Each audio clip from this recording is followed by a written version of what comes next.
Well, you know, there's sometimes you get documents, you just can't make it up. And so we've been suing for records of communications between Peter Strzok and Lisa Page. And we've been suing for, when did we file the lawsuit?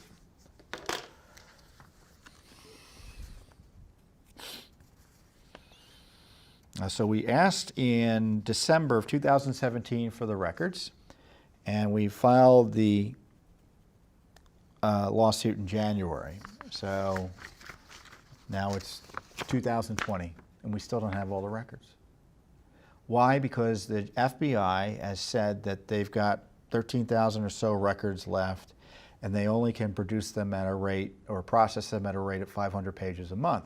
Now, it doesn't mean we get 500 pages a month. It just means that they only will look and process 500 pages a month. So the Page-Strzok records, which in my view, which as best I can tell, have yet to include any text messages. So that's a whole other group of documents the FBI is hiding from us. We won't get all these records processed and turned over to us until the year 2021, till next year. And then we start fighting over the records they haven't turned over to us. So in effect, they are protecting Page and Strzok from being held fully accountable for what they were doing because they're hiding the records, pretending they don't have the capacity to turn them over to us in a more timely way. And unfortunately, the court endorsed it. Courts too often are deferential to the agencies here. And to the degree it's seen sometimes as helping Trump rather than hurting him, I've been seeing a pattern from the courts here in the District of Columbia that they will accelerate cases that might hurt Trump and accelerate cases that might hurt Trump and slow cases down or agree or be disinterested in cases that will potentially highlight the corruption against him. It's very concerning. But nevertheless, we've been getting the documents out on Page and Strzok. And I've been going over them as we've been able to go through them. And, you know, we've got actually more documents we're still looking at that we haven't reviewed yet. But the latest batch is incredible because it confirms that the FBI investigation into Hillary Clinton was a sham. Now, I know you already know it was a sham, but to see it in black and white is incredible. And this is probably one of the most damning details about just how much of a joke the FBI investigation was. So the Page and Strzok email is dated August 26, 2016, and the email shows that Hillary Clinton's FBI 302, which is the summary document that the FBI creates of witness and subject interviews, was not complete, meaning she said stuff that didn't make it into the 302 report. How do we know this? Thanks to Judicial Watch. I'll read directly. Do new records include an August 26, 2016 email from CNN's Evan Perez to Michael Corton, the FBI's Assistant Director for Public Affairs, saying, do you know Trey Gowdy, is right that the FBI didn't ask Clinton about her intent, and is that weird?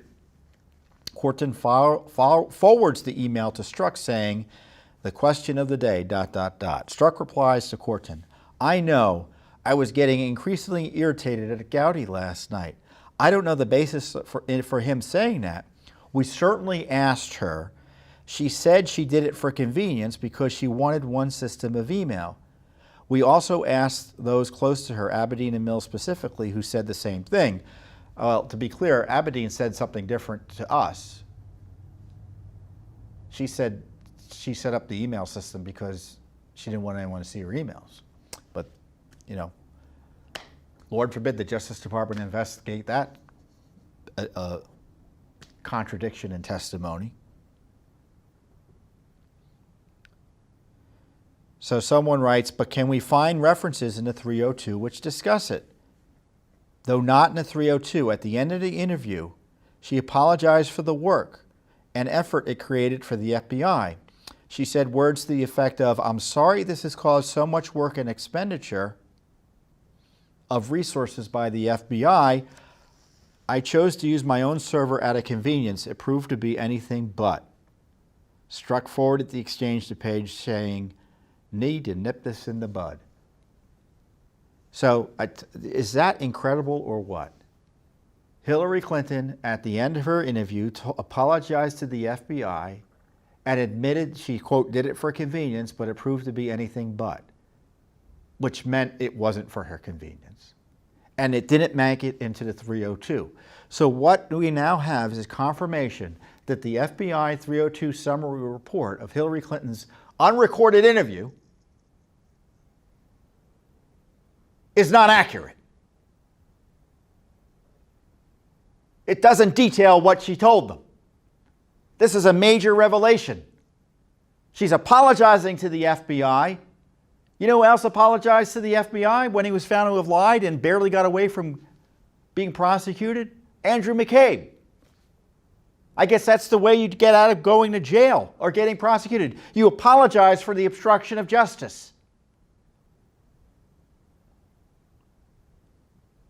This is why we can't get these documents in a timely manner, because it exposes the corruption behind the investigation of Hillary Clinton.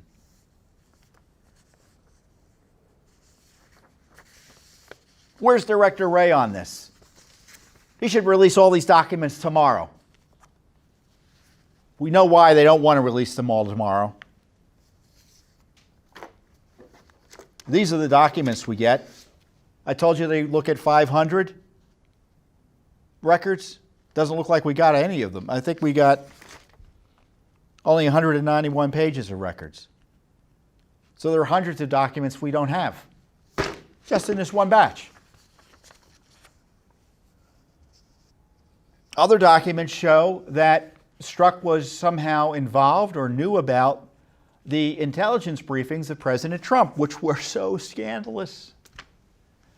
These were from when he was a candidate. Remember, they were all worried that Trump's campaign was being compromised by the Russians. He was colluding with the Russians, or people on his campaign were potentially colluding with the Russians. And rather than tell him that this is something he needed to be worried about, like they just told Bernie Sanders, according to reports, they hid it from him. And they used, according to the IG, one of the briefings to essentially spy on his campaign operation. And Strzok says, and it's about the time this briefing took place, he starts talking about these briefings for the candidates.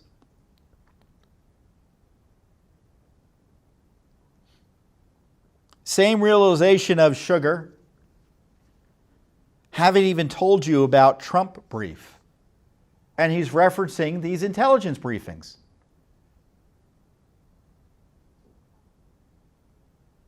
That was August 18th.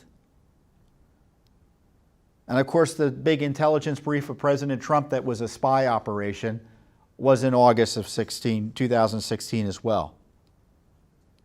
So it's contemporaneous.